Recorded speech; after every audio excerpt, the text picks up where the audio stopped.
making the case for a war with Iraq.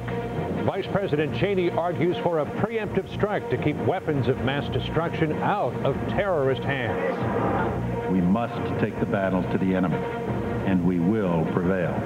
The prospect of war sends oil prices higher. That could hurt a struggling U.S. economy. But the housing sector is booming.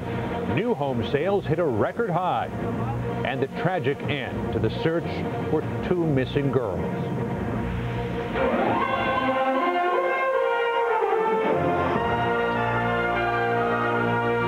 This is the CBS Evening News with Dan Rather. Good evening. Dan is off tonight. I'm Jon Roberts. If there were any doubt about it, the war on terror is just beginning. Word is out tonight that more than 14,000 Air Force reservists and others now on active duty may have their call-ups extended into a second year. And the next front in the war may well be Iraq, suspected of hiding weapons of mass destruction. Trying to enlist public support today for an attack on Iraq, Vice President Dick Cheney said the United States must stop Saddam Hussein before those weapons are used.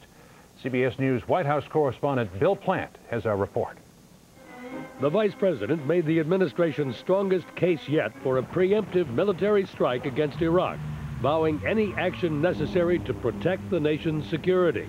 If the United States could have preempted 9/11, we would have, no question. Should we be able to prevent another, much more devastating attack? We will, no question. Cheney dismissed the recent chorus of calls for caution and delay, many from Republicans, calling their logic deeply flawed, and he asserted there is no time to lose. Deliverable weapons of mass destruction in the hands of a terror network, or a murderous dictator, or the two working together, constitutes as grave a threat as can be imagined. The risk of inaction are far greater than the risk of action. The White House also distributed a letter from the president's lawyer saying he doesn't need congressional approval to go to war against Iraq.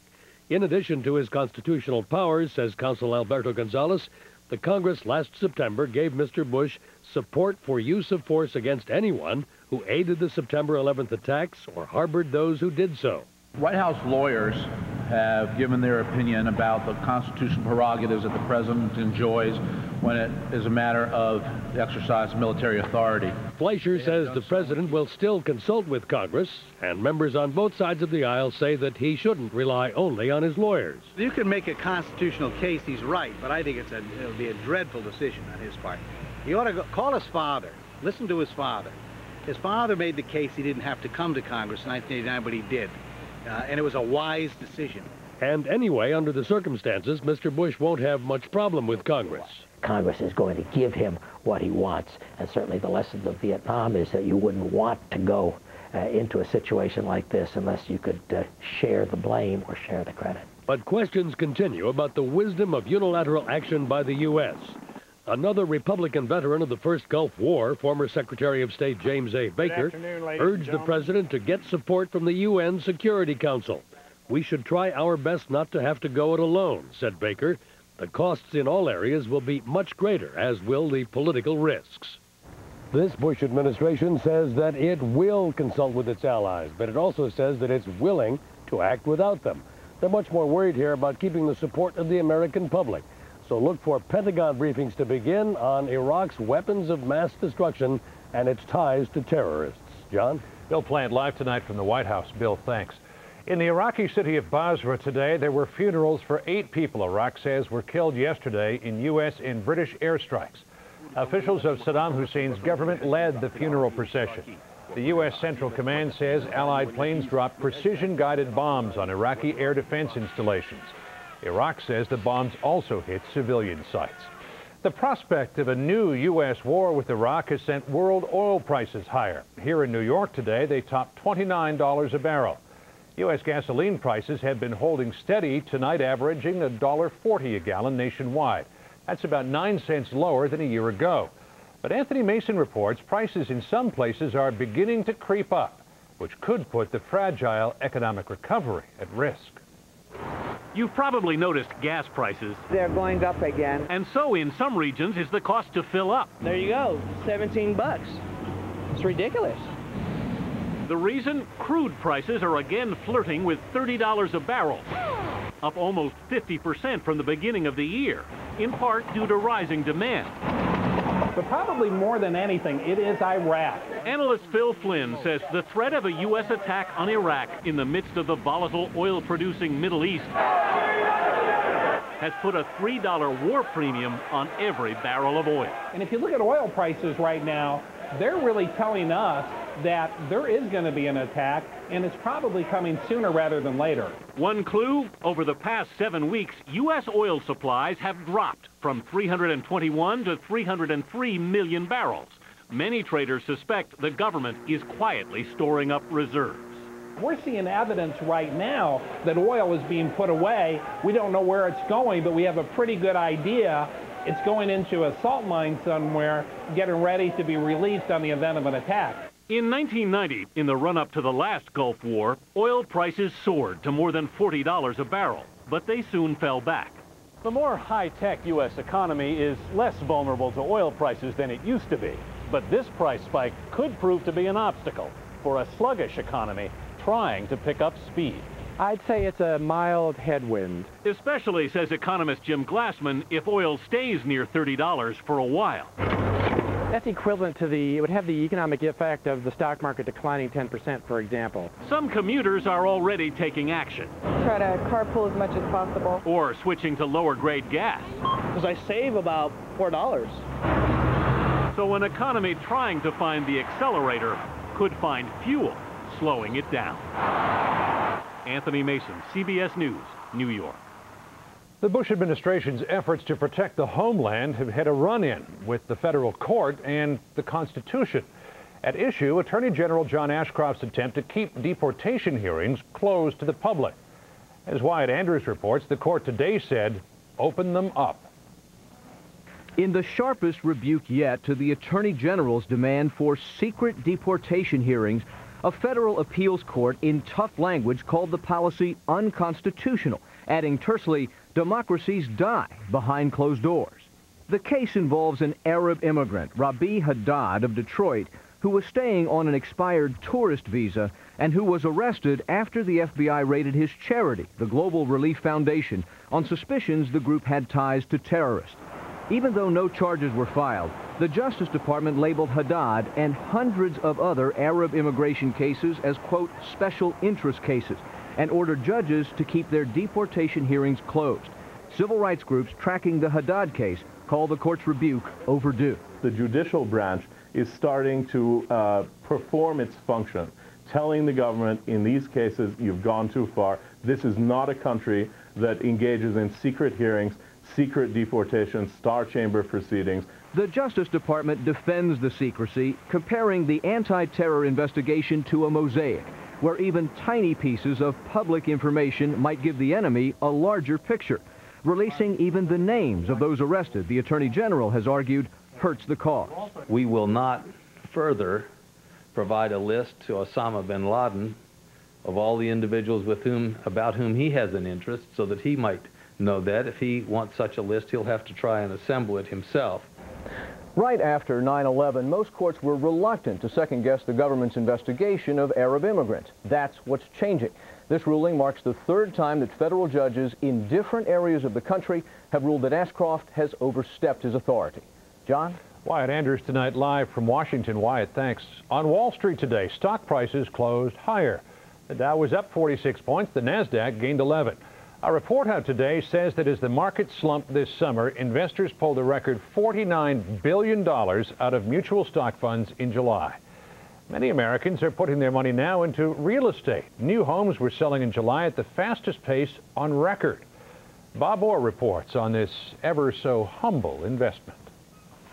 In a stagnant economy marred by accounting scandals, bankruptcies, and layoffs, there is one shining star. Real estate is soaring. Homeowners are trading up and renters are buying in. Sales of existing homes shot up 4.5% in July. And new construction sales were even hotter, up a staggering 6.7%. Buyers, attracted by the lowest mortgage interest rates in 40 years, Also see home values rising at a time when other investments are flat or even falling. In the context of a flagging stock market and low interest rates on fixed income investments, housing as an investment has really come to the forefront. So people, it's cheap to buy housing in terms of the interest rates at least, and people are really thinking they're getting a good investment at the same time. The housing boom is biggest in the Midwest, where July sales jumped 16%. New home sales rose 10% in the South, dipped slightly in the West, and actually fell 9% in the Northeast. Prices overall are up 6 to 7% this year, and analysts expect more gains next year. Economists say they're not worried about an overheated housing market imploding, but home buyers should temper their expectations. People getting into the market now expecting a killing may be disappointed, but I don't think people are going to be losing their shirts, and they're not going to be suffering from the kind of reporting and accounting problems that we've had in the stock market. Builders are already having a tough time meeting the demand for new homes. But with inventories being depleted and interest rates still at rock-bottom lows, that demand, in the short term at least, is expected to grow. Bob Orr, CBS News, Washington. After a weekend reprieve, millions of people in central China once again face the threat of catastrophic flooding from a huge lake swollen by summer rain. Heavy rain that had eased over the weekend returned today, sending workers scrambling to build even higher protective dikes around Dongting Lake. The giant lake is fed by the Yangtze River and its tributaries, historically the sources of China's most devastating floods. In Beijing, police scuffled with protesters thought to be North Korean asylum seekers who unfurled banners outside the Chinese Foreign Ministry. One banner in Korean read, "Give us liberty." South Korean journalists who witnessed the incident say 7 protesters were arrested. And one of the world's smallest independent states took delivery today of the world's largest floating dock. The 160,000-ton dock constructed in Spain will double the size of the main harbor in Monaco. This will allow large cruise ships to tie up at dockside and passengers to disembark without boarding boats for the first time ever. Coming up next on tonight's CBS Evening News, the search for 2 missing girls ends in this man's backyard. And we take you to Africa, where the future is disappearing in an epidemic of AIDS. Even if you brush your dentures every day, you're missing something. Brushing can miss odor-causing food particles trapped in crevices. Polydent with more polyvescent power scrubs out what brushing misses. Polydent every day for better odor control. What do you get when you crack into a crab leg? Maybe a whole lot more than you thought. Come into Red Lobster for a whole pound of hot steaming snow crab legs for just $10.99. Only until September 1st. Who has time for skincare that doesn't work? Not me. So I only use what I know will make my skin firmer and younger looking. Since 1957, Rock's been devoted to anti-aging skincare. Our promise? Visible results. Take Rock Protein Lift Moisturizer. Protein, a proven firming nutrient, penetrates to visibly lift and firm. Only Rock has it. My skin felt firmer and looked younger in just 8 weeks. Rock, we keep our promises. You bet they do. Hey, pal. Heartburn? Uh-huh. I do heartburn. I last for hours. I work fast. Doctors like me. Anything for pressure and bloating, too? Well, no. Oh, that's more than heartburn. That's also gas. When you have it all, you need me to treat it all. What a know-it-all. Maalox Max. Fast heartburn relief plus strong gas relief for the pressure and bloating. That's Maalox Max. You'll come with me. Now I'm feeling the pressure. Maalox Max. When you have it all, treat it all. Did you know that the powerful heating medicine in Bengay increases blood flow at the site of application to help ease your aches and pains? Did you also know that Bengay's been scientifically proven to increase range of motion, decrease muscle and arthritis pain, and improve flexibility? And Ultra Strength Bengay has 3 powerful pain-relieving medicines, more than any other leading brand, and that adds up to fast, powerful pain relief. Ultra Strength Bengay, the power you want, the relief you need. Prosecutors in Oregon said today they will seek a murder indictment against an acquaintance of 2 Oregon teenagers who suddenly vanished last winter. And CBS's Hattie Kaufman reports it's feared the suspect's behavior is eerily similar to that of his father. The mystery of the missing Oregon City girls appeared to be resolved as investigators with heavy equipment and high-tech radar spent a third day combing Ward Weaver's house and yard. Saturday, they found Miranda Gaddis's remains buried in a shed. Sunday, more human remains were found under a new concrete slab. 13-year-old Miranda Gaddis and Ashley Pond disappeared from a nearby apartment complex last winter. 39-year-old Weaver was picked up 2 weeks ago when he was accused of raping his son's girlfriend, and that's when the son told police his father claimed he'd raped and murdered the two girls. Weaver knew both girls well and was questioned after they first disappeared. His ex-wife says she gave police troubling information back then. I told them everything that they needed to know, and I told them about the cement that was dug and poured in the backyard 3 days after Miranda came up missing. She told them, too, about Weaver's father, now in San Quentin with a death sentence for raping and strangling a woman and burying her in his backyard. Friends and neighbors gathering at the instant memorial that sprung up at Weaver's home wonder why authorities didn't search here sooner. I think there were plenty of indications at the beginning, hints that people were giving, and they never acted on them. But analysts say it's not that simple. It's easy in hindsight to say, boy, they had enough, they should have gone in sooner. But under the law, what you need is specific evidence to show that if you do this search, you'll find evidence of a specific crime. And it was simply a matter of getting the proper evidence in line, enough information that we were able to go to a court and get the search warrant. Relatives support the police. I don't know whether maybe it took too long or not. What I know is that the police took the time they needed, and they did it right. They found my granddaughter. Ward Weaver is being held on a $1 million bond on the unrelated rape charge. As far as new charges based on the human remains found here, the Clackamas County District Attorney said he's taking that to a grand jury. John? Hattie Kaufman in Oregon City tonight with the story of yet another tragedy. Another crime police thought that they had solved has become unsolved. The judge in Detroit today ordered the release of Eddie Joe Lloyd, who spent the last 17 years in prison. Lloyd says he was duped into falsely confessing to rape and murder while in a mental hospital. He was cleared of the crime by DNA tests. With no solution yet to the anthrax murders, the FBI plans to re-enter a Florida building where anthrax killed a photo editor last fall. The building, the home of the National Enquirer magazine, has been sealed since the initial search. But the agency hopes improved techniques will help turn up the source of the disease. Meanwhile, no anthrax spores were detected at the last of 5 New Jersey postal sites which handled mail from an infected Princeton mailbox. Still a few bugs in the system of airport security. In Denver, a woman slipped past this checkpoint, grabbed her bag and disappeared into the terminal, undetected by security personnel. Officials made thousands of unhappy passengers go through screening a second time, delaying flights for 90 minutes and backing up flights across the country. Ahead on tonight's CBS Evening News, AIDS in South Africa. Another infection every 4 seconds, and an entire generation of orphans. Wish your dentures were this comfortable? Bob's denture adhesive is C-Bond. Bought it for hold, love it for comfort. Only C-Bond clings wall to wall with 3 strong adhesives in a thin velvet soft wafer. No gaps, no ooze. C-Bond, buy it for hold. Love it for comfort. Sick of messy denture baths? The C-Bond bath has a special handle that locks on for easy cleaning with no messy spills. I've always had the will to win. It's what drives me to do more. And when it comes to your health, you can do more. A medicine called Altase can help. I take it for high blood pressure, but it may also help you in a different, important way.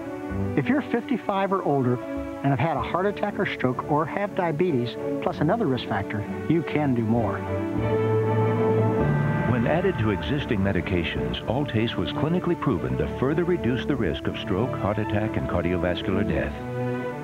Prescription Altase is not for everyone. Altase may cause swelling of the mouth, tongue, or throat, which could cause extremely serious risk and requires immediate medical care. Common side effects include persistent dry cough, dizziness, and lightheadedness due to low blood pressure. Do not take Altase during pregnancy, as death or injury to your unborn child may result, or if you've experienced serious side effects related to previous ACE inhibitors.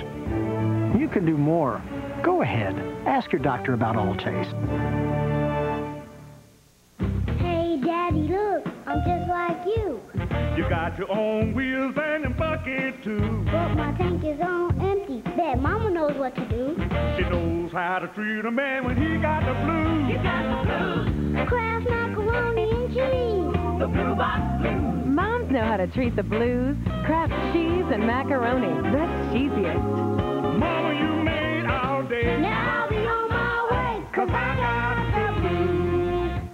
It's not just gas I need to relieve. There's also pressure and bloating. Get complete relief with Phazyme Ultra Strength. Help sap gas, sap pressure, sap bloating fast. For complete relief, zap it with the strength of Phazyme.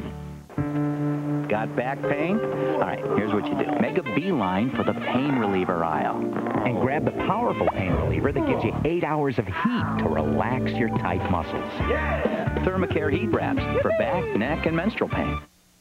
All Ken wanted was a healthy heart. What he says he got was an infected heart valve that could be fatal. How could it happen? Eye on America tomorrow on the CBS Evening News with Dan Rather. The largest summit meeting in United Nations history convened today in Johannesburg, South Africa. More than 100 heads of state will take part in the Summit on Sustainable Development, discussing how to encourage economic growth while protecting the environment. But South Africa itself faces a scourge worse than underdevelopment or environmental damage. AIDS is raging through the population, as Elizabeth Palmer reports. Lord, show me heaven after my pain, they sing. But many Africans wonder whether instead God is punishing them with the greatest plague of modern times, AIDS. Every 4 seconds, HIV infects someone new here. There is a deathbed in almost every house. These people are victims of a virus that flourishes among the poor who can't afford expensive foreign drugs, and of African governments who have failed to tackle or even acknowledge the epidemic. AIDS economist Chris Desmond blames rich countries like the United States for failing to share their wealth. We're providing economic goods and services to the developed world. Supporting their wealth and continuing to support their lifestyle is causing our people to become ill and die. One of the cruelest truths about the AIDS epidemic is that it attacks people in the prime of life. A lot of them are young parents, and they leave their children behind, orphaned in the care of those least able to look after them. This family has a generation gap.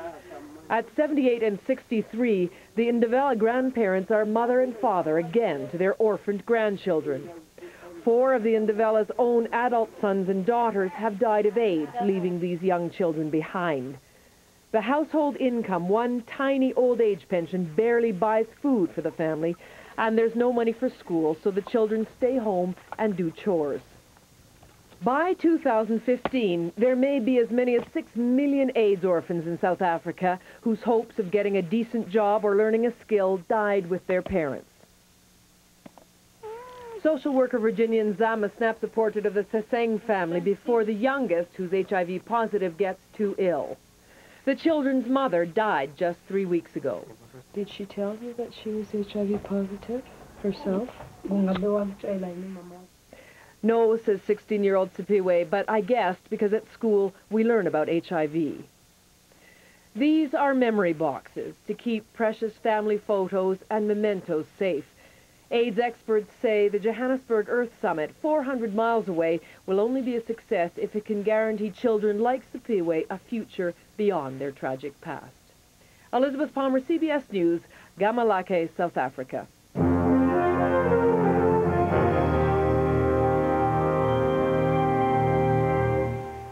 Imagine combining the stain-fighting power of Efferdent and freshening power of Listerine. You'd get Efferdent Plus. It's extra fresh, and nothing gets your dentures cleaner. Efferdent Clean, Listerine Fresh. That's Efferdent Plus. Have you tried Rolaids' 2 great new flavors? They're tropical, cool, smooth, new tropical punch, and cool strawberry. Taste these great new flavors. Call 1-800-ROLAIDS for a free sample. Any more chips for the dip? Mm-hmm. Those aren't like mine. Now they are. More whole chips for more whole dips. Taringo's tortilla chips. Car washing gets me hungry. Bet Mama knows what to do. She knows how to treat a man when he got the blues. He got the blues. Kraft macaroni and cheese. Kraft is the cheesiest. 'Cause I got the blues. Right now, you can get 50% off all lenses at LensCrafters. 50% off every lens we carry, even featherweights and no-line bifocals. Other places run special offers, but the selection is limited or there's some kind of catch. At LensCrafters, it's a real half-price sale. 50% off every lens, and we'll still make your glasses in about an hour. LensCrafters 50% off all lenses event. This is a great offer. People should definitely not miss this. Hurry. LensCrafters offer ends September 7th. Working hard or working out, nutrition is important. With Centrum or Centrum Silver, you benefit from what science discovers about how the right multivitamins help unlock energy and strengthen immunity. Centrum and Centrum Silver, always complete from A to Zinc. Now, the same Caltrate that helps fight bone loss may help your colon, too. In a recent study, Caltrate helped reduce the risk of recurrence of colon polyps, a risk factor for colon cancer. The same Caltrate you take for your bones, now for colon health, too. Lightning fast pool action like you've never seen. Tomorrow morning, it's an all-out assault on the Guinness Book of World Records. So wake up to what's happening on The Early Show. Now, here are some of the stories that we'll have for you in the CBS Evening News later on this week. Questions about the safety of human heart valves a Georgia company is supplying for transplants. A heat wave at one of the coldest places on Earth, and Hershey, Pennsylvania's bitter battle against what it fears would be the kiss of death. Nearly a year after the attack on America, one of the targets has risen from the ashes. When terrorists crashed an American Airlines jet into the Pentagon, they took 184 innocent lives with them. But the building that they left a flaming ruin is tonight nearly restored. 400,000 square feet of office space rebuilt, ahead of schedule and under budget. A fitting conclusion to what was called the Phoenix Project. At the site of the ongoing construction project in space, 2 Russian crew members spent about 5.5 hours outside the International Space Station. They collected results from science experiments and attached new antennas and other hardware to the station's hull. Among the next to visit the station in October may be 23-year-old Lance Bass of the singing group In Sync. The wannabe space cowboy has been training in Russia. Today he began training at NASA's Johnson Space Center in Houston. If Bass can finalize a deal with the Russian Space Agency, his ticket to ride would cost a reported $20 million. Your pricey neighborhood, your nation, your world this Monday evening. For Dan Rather, I'm Jon Roberts in New York. Thanks for choosing CBS News. Have a good night. For news 24 hours a day, go to CBSNews.com. AOL keyword CBS News.